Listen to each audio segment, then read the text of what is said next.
Hey everyone, welcome to my foundation classes your anytime classroom। तो gas अभी चल रहा है हमारा ऑनलाइन टेस्ट सीरीज और डेली आपका टाइम जो रहता है वो क्या रहता है, वो रहता है 7:30 मॉर्निंग में। क्लियर है? इसलिए नोटिफिकेशन का इंतजार मत क्या करो। मैं बार बार बोलता हूँ, आपको जो भी क्लासेस आपके हैं उसका नोटिफिकेशन का इंतजार नहीं करना है। आप टाइम जब है, जब मैं बता रहा हूँ उस टाइम पे आ जाना है।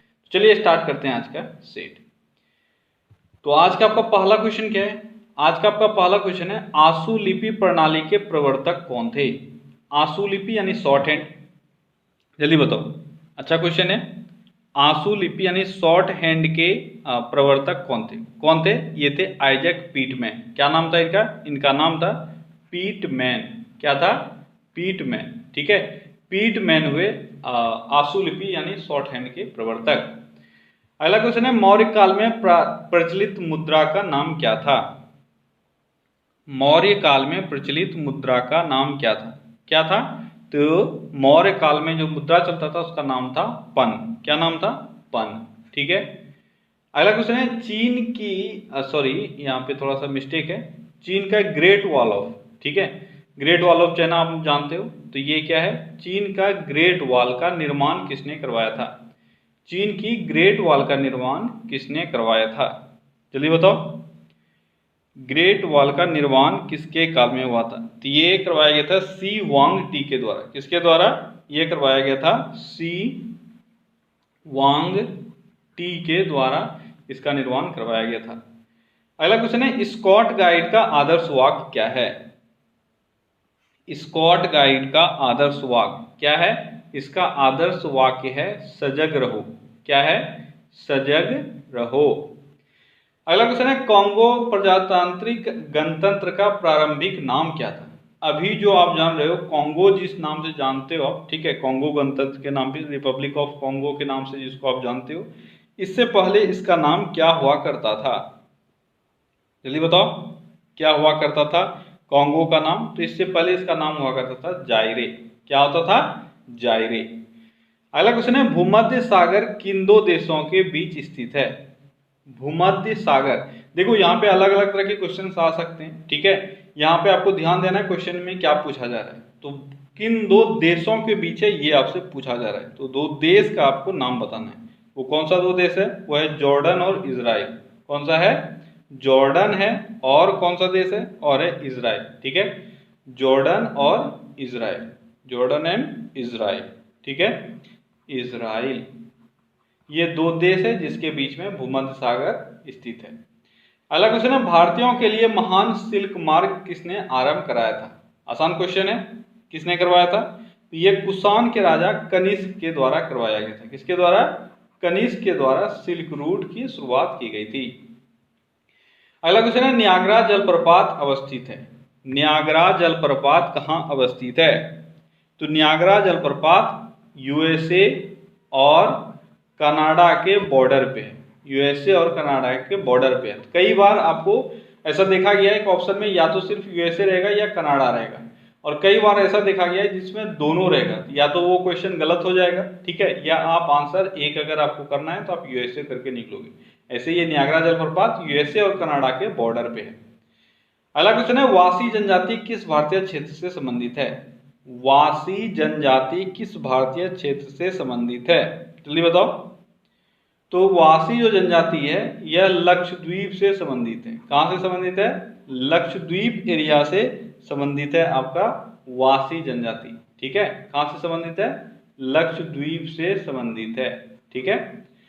अगला क्वेश्चन है, दिसंबर 2004 के सुनामी हादसे में सबसे ज्यादा प्रभावित होने वाला देश कौन सा था? जो सुनामी आया था उसको आप चाह के भी भूल नहीं सकते हो। इससे सबसे ज्यादा प्रभावित देश कौन सा था? यह था इंडोनेशिया। ठीक है, और अभी हाल ही में जापान के द्वारा फिर से फोरकास्ट किया गया है, हो सकता है जापान में सुनामी आ जाए इस साल। तो ये जो 2020 है यह सबके लिए बहुत ही बुरा बन के आया है, और कई लोग तो बोलते हैं शायद 2020 आया क्यों, वापस जाओ, लेकिन तो जा नहीं सकता है। अब ये 20 की शुरुआत ऐसा हुआ है ना, जो पूरा साल अब आदमी इसके बारे में बुरा बोलता रहेगा। चलो बढ़ते हैं आगे। अगला क्वेश्चन है, महारानी लक्ष्मीबाई की समाधि कहाँ है? महारानी लक्ष्मीबाई की समाधि कहाँ है? कहाँ है? यह है ग्वालियर में। कहाँ है? ग्वालियर में महारानी लक्ष्मीबाई की समाधि है। अगला क्वेश्चन क्या है? अगला क्वेश्चन है मुगलों से लड़ने वाले प्रथम सिख गुरु कौन थे? अच्छा क्वेश्चन है, जल्दी बताओ। मुगलों से लड़ने वाले प्रथम सिख गुरु कौन थे? तो मुगलों से लड़ने वाले प्रथम सिख गुरु थे हरगोविंद। कौन थे? हरगोविंद। ठीक है, गुरु हरगोविंद थे जिसने सबसे पहले मुगलों से लड़ाई की थी। अगला क्वेश्चन है बदा पहाड़। ये बदा पहाड़ नहीं है, ये बोंदा पहाड़ है। ठीक है, इसको करेक्ट कर लो। बोंदा पहाड़ कहाँ अवस्थित है? बोंदा पहाड़ कहाँ अवस्थित है? बोंदा पहाड़ किस राज्य में अवस्थित है? सबसे पहले बहुतों को तो ये लग रहा होगा किसी देश में स्थित है। ये भारत देश में ही स्थित है। ठीक है, अब आप बताओ भारत देश के किस राज्य में स्थित है बोंदा पहाड़? तो ये उड़ीसा में स्थित है। कहाँ स्थित है? उड़ीसा में स्थित है बोंदा पहाड़। उड़ीसा के कोरापुट जिले में ये स्थित है। ठीक है, कोरापुट या कोरापट आपको जिला मिलेगा, वहां पे ये बोंदा पहाड़ अवस्थित है।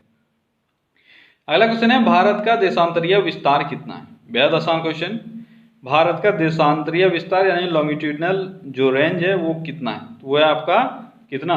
68 डिग्री 7 मिनट ईस्ट से लेकर 97 डिग्री 25 मिनट ईस्ट।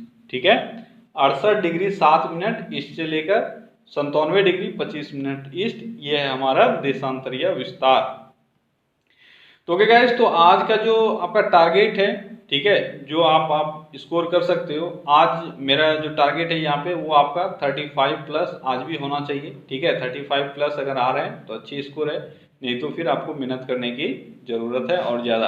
तो कोशिश करो सारा सही करने का, जो 35 से कम आपका 35 से ज़्यादा मार्क्स आ जाए। अगला क्वेश्चन है वे दो मुगल शासक कौन थे जिन्होंने अपना जीवन चित्रित स्वयं लिखा था? जल्दी बताओ। जीवन जो चित्रण है वह उन्होंने स्वयं लिखा था। ठीक है, यानी बायोग्राफी उन्होंने खुद का लिखा था, यानी ऑटोबायोग्राफी लिखा गया था। तो दो कौन थे? वो थे प्रथम शासक मुगल के संस्थापक यानी बाबर, और दूसरे कौन थे? दूसरे थे जहांगीर। ठीक है, तो बाबर और जहांगीर दो ऐसे मुगल शासक हुए जिन्होंने अपना आत्मकथा लिखा था। अगला क्वेश्चन है विश्व में चीनी का सबसे बड़ा उत्पादक देश कौन सा है? विश्व में चीनी का सबसे बड़ा उत्पादक देश कौन सा है? ये आपका ब्राजील। ठीक है, ब्राजील चीनी और शुगर केन, ये दोनों चीजों में, अगर शुगर केन यानी आपका हो गया गन्ना, तो दोनों चीजों में सबसे अधिक उत्पादन करने वाला देश है। अगला क्वेश्चन है राष्ट्रीय युवा दिवस कब मनाया जाता है? बेहद आसान क्वेश्चन। राष्ट्रीय युवा दिवस कब मनाया जाता है? जल्दी बताओ। राष्ट्रीय युवा दिवस, तो राष्ट्रीय युवा दिवस 12 जनवरी को मनाया जाता है।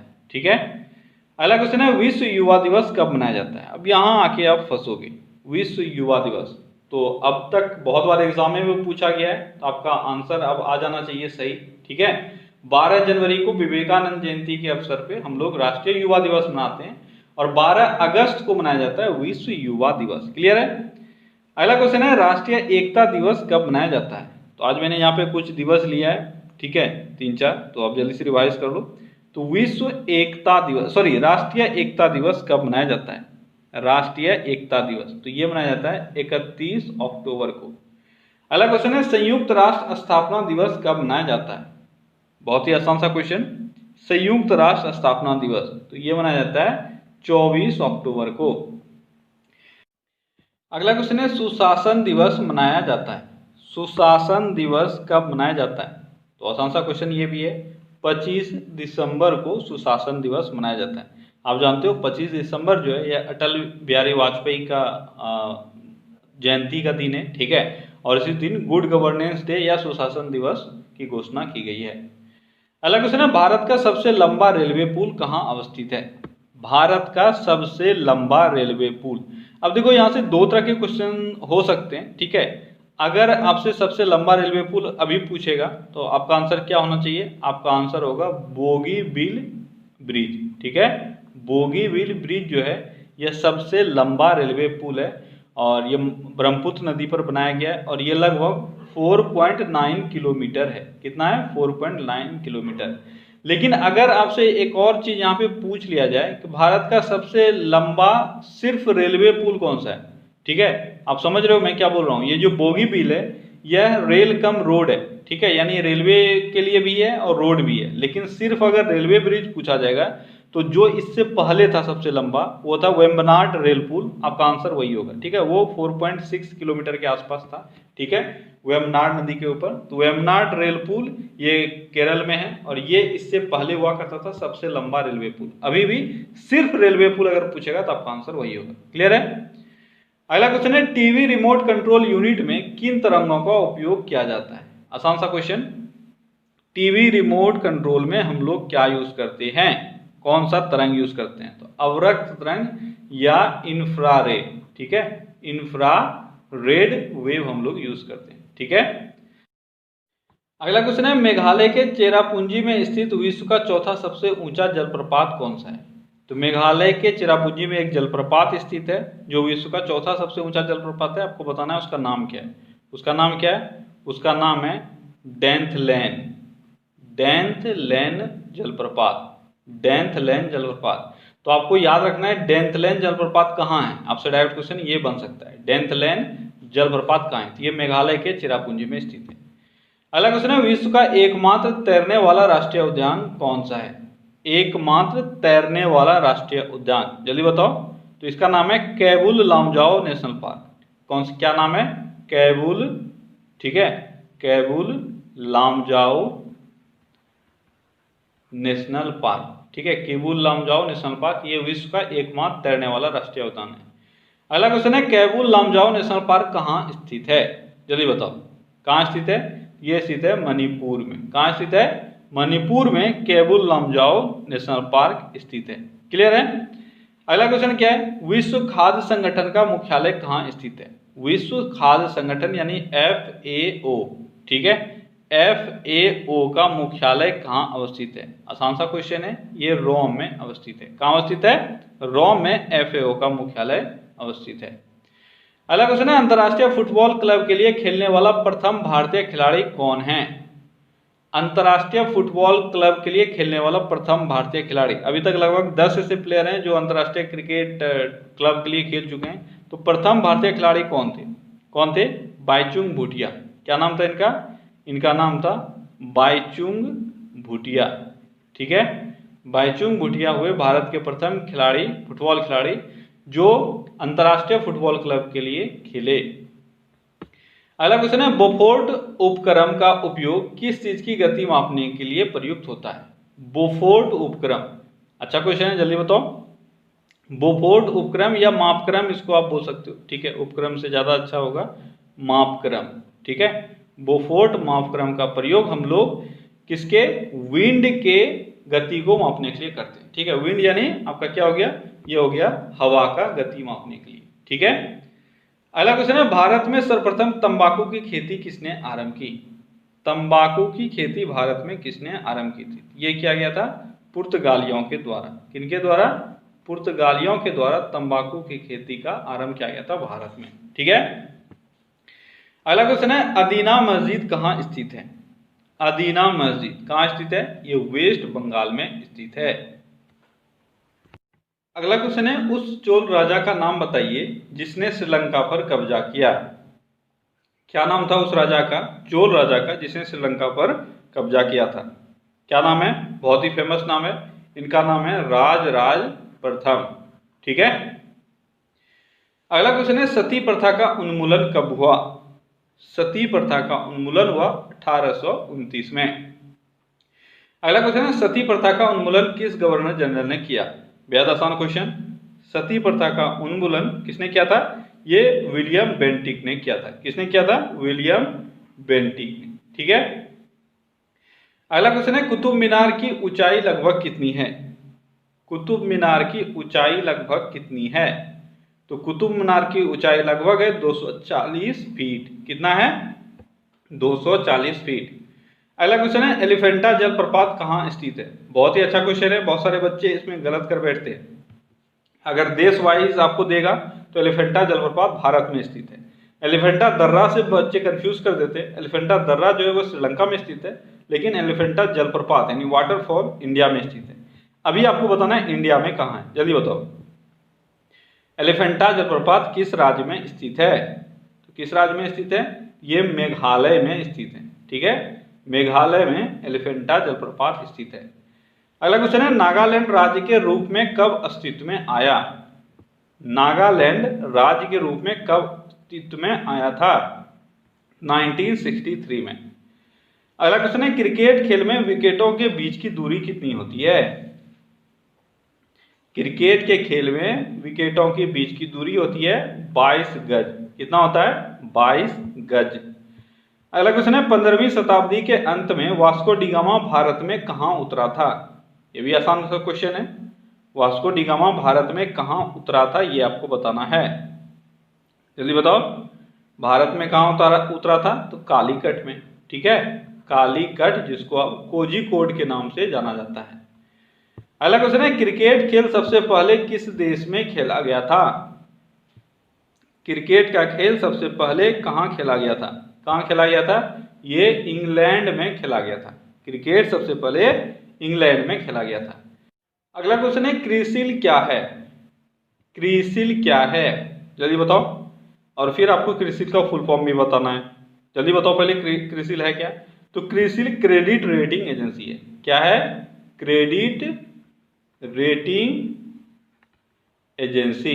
ठीक है, क्रेडिट रेटिंग एजेंसी है क्रिसिल। और क्रिसिल का फुल फॉर्म क्या होता है? क्रिसिल का फुल फॉर्म होता है credit rating information services of India limited. ठीक है, credit rating information services of India limited. ठीक है। अगला क्वेश्चन है, संसार की सबसे बड़ी मानव निर्मित झील कौन सी है? संसार की सबसे बड़ी मानव निर्मित झील कौन सी है? कौन सा है? यह करीबा। कौन सा है? लेक करीबा। ठीक है, लेक करीबा। ये संसार की, सॉरी मैंने दूसरी जगह लिख दिया, ऊपर होगा आपका। ठीक है, कौन सा है? यह है लेक करीबा, कबीरा नहीं, करीबा। ठीक है, और ये कहाँ है? यह है जाम्बिया और जिम्बाब्वे के बीच में। कहाँ है? जाम्बिया और जिम्बाब्वे। ठीक है, जाम्बिया और जिम्बाब्वे के बीच में स्थित है, ये भी आप याद रखना। अगला क्वेश्चन है, लड़ाकू विमान मिराज को किस देश ने बनाया है? लड़ाकू विमान जो मिराज है, इसका निर्माण किस देश ने किया है? इसका निर्माण फ्रांस ने किया है। अगला क्वेश्चन है, लंदन किस नदी के किनारे है? जल्दी बताओ, लंदन किस नदी के किनारे है? तो लंदन टेम्स नदी के किनारे। किस नदी के किनारे? टेम्स नदी के किनारे। अगला क्वेश्चन है, वियना किस नदी के किनारे है? वियना किस नदी के किनारे है? वियना डेन्यूब नदी के किनारे है। कहाँ है? डेन्यूब। ठीक है, वियना जो है वह डेन्यूब नदी के किनारे है। अगला क्वेश्चन है, बेलग्रेड किस नदी के किनारे है? बेलग्रेड किस नदी के किनारे है? तो बेलग्रेड भी डेन्यूब नदी के किनारे स्थित है। ठीक है। अगला क्वेश्चन है, यात्रा लोक नृत्य किस राज्य में प्रचलित है? यात्रा लोक नृत्य कहाँ है? यह वेस्ट बंगाल में प्रचलित है। अगला क्वेश्चन है, कर्मा लोक नृत्य किस राज्य में प्रचलित है? कर्मा किस राज्य का प्रचलित लोक नृत्य है? यह झारखंड का। ठीक है, झारखंड का। अगर झारखंड आपको ऑप्शन में नहीं मिले तो आपका आंसर बिहार भी होगा। नॉर्थ बिहार में ये बहुत प्रचलित है। ठीक है, याद रखना, सबसे पहला जो आपका ऑप्शन होगा वो होगा झारखंड। अगर झारखंड नहीं है तो बिहार भी होगा। अगला क्वेश्चन है, नौटंकी लोक नृत्य किस राज्य में प्रचलित है? नौटंकी लोक नृत्य किस राज्य में प्रचलित है? नौटंकी कहाँ है? यह है यूपी में। ठीक है, तो ओके गाइस, तो ये था आज का टॉप 50 क्वेश्चंस का आपका रिवीजन। ठीक है, आई होप कि आप लोगों ने एंजॉय किया होगा और बहुत ही आसानी से आपने सारे क्वेश्चंस कर लिए होंगे। तो मेरा जो मिनिमम स्कोर है आज का आप लोगों के लिए वो है 35। ठीक है, 35 प्लस तो होना ही चाहिए। कोई भी टेस्ट जो मॉर्निंग वाला टेस्ट है वो ऑनलाइन है, जिसमें आपका मिनिमम स्कोर 35 होना चाहिए। 35 से कम नहीं जाना चाहिए। अगर जा रहे हो तो आपको दोबारा फिर से देखना है और अपने आप को प्रिपेयर कर लेना है, ताकि एग्जाम में आपका 35 जो मैं टारगेट दे रहा हूँ, 35 नहीं, एग्जाम में 50 में 50 कोई भी क्वेश्चन आए तो आप उसको करके आओ। ठीक है, चलिए कल फिर से मिलते हैं अगले सेशन में। Till then take care, bye bye.